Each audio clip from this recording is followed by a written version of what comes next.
अस्सलाम वालेकुम दोस्तों, मैं हूँ शाहिद हुसैन। एक बार फिर मेरे साथ ज़मीर साहब मौजूद हैं। ज़मीर साहब, आपको मैं अपने यूट्यूब चैनल पर एक बार फिर खुशामदीद कहता हूँ। ज़मीर साहब, आज तीसरा रोज़ है मुसलसल सुप्रीम कोर्ट में बड़ी पेशी हो रही है, और एक तो आज जो मुकम्मल तौर पर जो सुप्रीम कोर्ट में हुआ उसका अहवाल बताएगा, और दूसरा ये सारा केस मुसलसल खुद सुनने के बाद ये किस तनाजुर में जा रहा है, किस रुख अख्तियार कर चुका है, और क्या लग रहा है कि अब क्या फैसला होने वाला है? और खासतौर पर जिस तरह इलेक्शन कमीशन की तरफ से जो आज चीज़ें पेश हुई हैं, तो क्या लग रहा है आपको? शायद भाई आज एक बार फिर चीफ इलेक्शन कमिश्नर अपनी पूरी टीम के साथ सुप्रीम कोर्ट ऑफ पाकिस्तान में हाजिर हुए हैं। और जो वकील हैं इलेक्शन कमीशन के, उन्होंने आज अदालत में जब ये समाअत स्टार्ट हुई तो उन्होंने अदालत के सामने ये कहा है कि मैंने एक नया जो मवाद है वो अदालत में जमा करवाया है। और इसके साथ साथ जो स्कीम की बात की जा रही है सेनेट इंतखाबात के हवाले से, कि इलेक्शन कमीशन क्या एक्शन प्लान जो है वो लेकर आया, और इलेक्शन कमीशन को बार बार कहा जा रहा था कि आप मुकम्मल तौर पर स्कीम हमारे सामने लेकर आए। तो आज कहा गया है कि एक कमेटी तश्कील दी गई है, और इस कमेटी में मुख्तलिफ शोबों से लोगों को शामिल किया गया है, और ताकि जो सेनेट के इंतखाबात हो रही हैं इनको शफाफ बनाया जाए और जो करप्शन है उसको रोका जाए। उसके साथ साथ ये भी आज अदालत को बताया गया है चीफ इलेक्शन कमिश्नर की जानिब से और इलेक्शन कमीशन के वकील की जानिब से, कि जो उम्मीदवार सेनेट का इंतखाब लड़ेंगे उनके लिए हमने ये लाजमी करार दिया है कि वो एक बयान हल्फी जमा करवाएंगे खरीद फरोख्त के हवाले से। और उसके साथ साथ अब ये भी कुछ चीज़ें सामने आ रही हैं कि एक कंप्लेंट सेल भी तश्कील दिया है इलेक्शन कमीशन ने। और आज जो वकील है इलेक्शन कमीशन के, उन्होंने बताया कि सितंबर से लेकर अब तक तकरीबन 11 से ज्यादा कोई शिकायत हमें मौसूल हुई हैं, लेकिन उस पर काम भी जारी है। और उसके साथ साथ जो अदालत बेसिक चीज कह रही है, पिछले अगर 2 से 3 रोज की कार्रवाई को देखें तो एक सवाल पूछा जा रहा है इलेक्शन कमीशन से, और वो सवाल ये है कि आप सेनेट के इंतखाब में हॉर्स ट्रेडिंग को कैसे रोकेंगे, करप्शन को कैसे रोकेंगे, और करप्ट प्रैक्टिस को किस तरीके से रोकेंगे, इसके लिए आप हमें इलेक्शन एक्शन प्लान दें और इस हवाले से हमें बताएं। लेकिन मसला कहाँ पे आ रहा है? मसला यहाँ पे आ रहा है कि जो इलेक्शन कमीशन है वो किताबी बातें आके पढ़ देता है, और वो सीधा सीधा ये कह रहा है कि आर्टिकल 226 के तहत हम ओपन बैलेट के थ्रू इलेक्शन नहीं करवा सकते। अगर आपने ओपन बैलेटिंग के थ्रू इलेक्शन करवानी है तो फिर आपको तरमीम करनी पड़ेगी। इस पर आज जैसे इजाजुल हसन ने कहा, उसने कहा कि हमें दो चीजें बता दें। पहली बात तो ये बता दें कि आपके नजदीक जो सीक्रेसी जो एक जो बैलेट को सीक्रेट रखने के हवाले से आप कह रहे हैं, इसका मतलब क्या है? क्या ये जो ये इसको सीक्रेट रखा जाएगा, ये ताहियात इसको उसको सीक्रेट रखा जाएगा, या फिर इसको हम ओपन भी कर सकते हैं?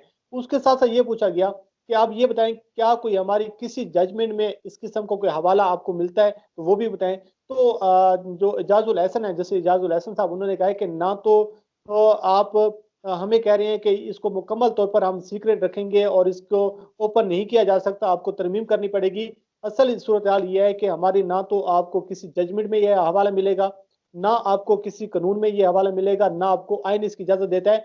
हम आपको कह रहे हैं कि इलेक्शन कमीशन के पास बहुत ज्यादा पावर है, और इलेक्शन कमीशन के पास ऐसी पावर्स हैं जो शायद किसी रियासती इदारे के पास पावर्स हों। आपको अपनी पावर्स का इस्तेमाल करना चाहिए। हमारा मुद्दा ये, हम ये कहते हैं कि चोरी होने से पहले चोरी होने से पहले इसका दरवाजा बंद किया जाए, और आप हमें आके कहते हैं कि इसमें तरमीम करें। हम आपको तरमीम का नहीं कह रहे, बल्कि इलेक्शन कमीशन की ये आईनी जिम्मेदारी है कि आपने शफाफ इंतखाबात करवानी है, आपने करप्ट प्रैक्टिसेस को रोकना है। जब ये चीजें आपने रोकनी है तो फिर उसके लिए आपको इकदाम उठाने चाहिए, और आप हमें आके कहती हैं कि जी आइन में तरमीम करनी पड़ेगी, तो इसके बगैर हम इलेक्शन नहीं करवा सकते। बहरहाल जो आज चीफ इलेक्शन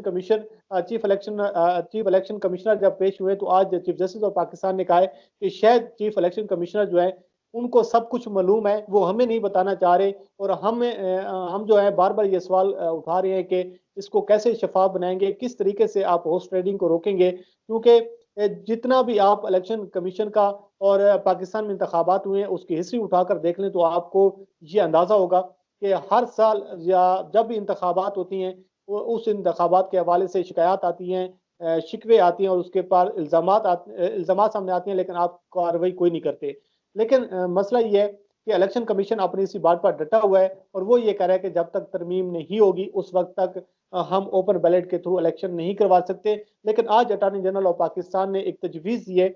वो कहते हैं कि अगर सुप्रीम कोर्ट ऑफ पाकिस्तान ये ऑर्डर कर देती है, सुप्रीम कोर्ट ऑफ पाकिस्तान ये हुक्मनामा जारी कर देती है कि जो सीरियल नंबर होगा बैलेट पेपर का, उसके ऊपर बार कोड अगर दर्ज कर दिया जाए, तो उसके जरिए इलेक्शन कमीशन ये मालूम कर सकता है कि फलां शख्स का ये वोट है और फलां शख्स ने ये वोट डाला है, तो उसके जरिए ये पता चल जाएगा कि ये वोट है किसका। अदरवाइज आपको ये भी पता नहीं चलेगा कि ये वोट है किसका। तो इस हवाले से भी डिबेट जारी है। लेकिन आज अटॉर्नी जनरल ऑफ पाकिस्तान ने कहा है कि अगर ये जो मामला सुप्रीम कोर्ट ऑफ पाकिस्तान में आया, तो इस हवाले से जो पैसों के बैग हैं वो इस्लामाबाद में पहुंच चुके हैं और लोग इस इंतजार में बैठे हैं कि सुप्रीम कोर्ट ऑफ पाकिस्तान क्या हुक्मनामा जारी करती है। और इस हवाले से जो बार बार बात की जा रही है कि अगर ये रास्ता नहीं रुकेगा हॉर्स ट्रेडिंग का, तो वो लोग तो इस इंतजार में बैठे हुए। और आज अटॉर्नी जनरल ने एक और बात भी की है कि अब तो कुछ कंपनियां भी ऐसे लोगों को, ऐसे माफिया को सपोर्ट कर रही है, उनको ये एक रास्ता दे रही है कि आपको पैसे पहुंचाना, आपके अकाउंट में शिफ्ट करना, ये हमारी जिम्मेदारी है, सारी चीजें हमारी जिम्मेदारी, हम आपको तमाम तर जो आपकी रकम है, जो पैसे हैं, वो आप तक पहुंचाएंगे। और उसमें उन्होंने तो ये भी कहा है कि अब दुबई का रेट अलग होगा, पाकिस्तान में अगर आपने पैसे भिजवाने तो उसका रेट अलग होगा। तो कंपनियां तैयार बैठी हैं। लेकिन अगर ये जो इलेक्शन है, सेनेट का इलेक्शन है, ये सीक्रेट बैलेट के थ्रू होता है, तो फिर पैसा जो है वो फेंक दिया जाएगा। अदरवाइज अगर ओपन बैलेट के थ्रू होता है तो फिर जो है उन लोगों के लिए भी बड़ी परेशानी है, उन लोगों के लिए भी बड़ी एक मुश्किल बन जाएगा। लेकिन इलेक्शन कमीशन जो है वो इस हवाले से कोई खास जो अदालत में आज चीजें जमा नहीं करवा सका, अदालत को मुतमिन नहीं कर सका। और चीफ जस्टिस ऑफ पाकिस्तान ने भी यही कहा है कि हम अभी तक जो आपने चीजें यहाँ पर जमा करवाई हैं, अभी तक जो कार्रवाई सामने आई है इलेक्शन कमीशन की मौजूदा कार्रवाई के सामने, अदालत जो है वो मुतमिन नहीं हो रही और अदालत जो है बार बार सवाल उठा रही है। लेकिन इलेक्शन कमीशन सिर्फ एक बात कहता है और वो कहता है कि आर्टिकल 226 के अंदर आप तरमीम करेंगे तो उसके बावजूद, अगर नहीं करेंगे तो उसके बगैर आप सेनेट का इंतखाब जो है ओपन बैलेट के थ्रू नहीं करवा सकते।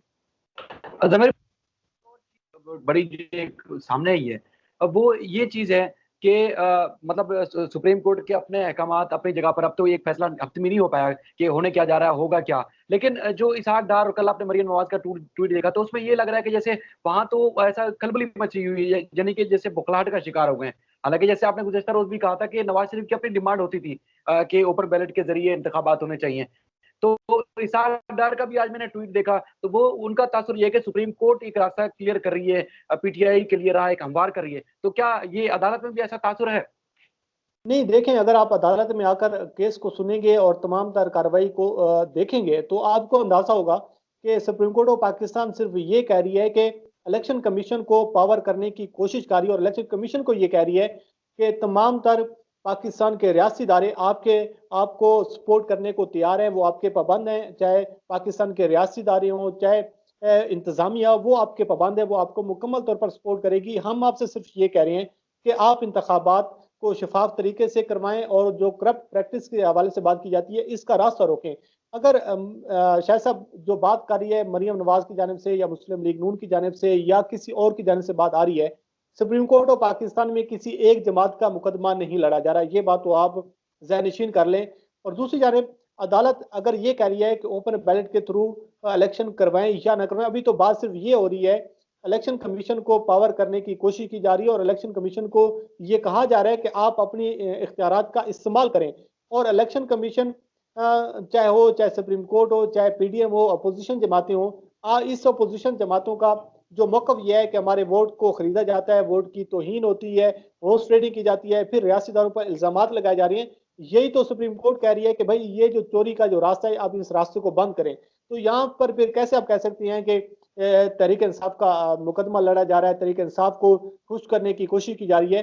अगर सेनेट के इंतखाब में खरीद फरोख्त का रास्ता बंद होगा तो फिर इसका फायदा क्या अपोजिशन को होगा या फिर हुकूमती अरकान को होगा? ये तो फिर ये लोग सियासत करने की कोशिश कर रहे हैं। वहां पर डिबेट सिर्फ ये जारी है कि खरीद फरोख्त का रास्ता बंद किया जाए। तो बाकी जो पोलिटिकल जमातें आपके इल्म में है कि वो सियासी खेल खेलती हैं, सियासत करती हैं इस पे। जमीर साहब ये बताइएगा कि अब ये केस कितने देर मजीद चलेगा और कब तक ये फैसला मुतवक्के है, और किस किस के अभी दलाइल बाकी है, क्या क्या चीजें आने वाली हैं? देखिए, अटॉर्नी जनरल ऑफ पाकिस्तान ने दलाल मुकम्मल कर लिए हैं और उसके साथ साथ जो आज केपी के गवर्नमेंट के एडवोकेट जनरल है उन्होंने भी दलाल अपने मुकम्मल किए हैं। उसके साथ इलेक्शन कमीशन भी दलाल मुकम्मल कर चुका है। अब रजा रब्बानी साहब के दलाल रहते हैं, सिंध गवर्नमेंट के जो है वो दलाल देगी, उसके बाद केपी के बलोचिस्तान गवर्नमेंट है। लेकिन आज चीफ जस्टिस ऑफ पाकिस्तान ने एक इशारा ये दिया है कि जो मुस्लिम लीग नून की जानिब से बैरिस्टर जफरुल्लाह साहब जिन्होंने पेश होना है, तो वो आज बीमार थे, नहीं अदालत में पेश नहीं हो सके। तो उन्होंने आज कहा है उनके जूनियर को कि आप उन्हें कह दें कि कल वो लाजमी है। उसकी वजह यह है कि ये केस जो है ये किसी वक्त भी खत्म हो सकता है, और हमारी कोशिश ये है कि जल्द अज जल्द इस केस को हम निपटाएं। और क्योंकि सेनेट के इंतखाबात 3 मार्च को हो रही हैं और उससे पहले यकीनन ये फैसला हो जाना है इस चीज का।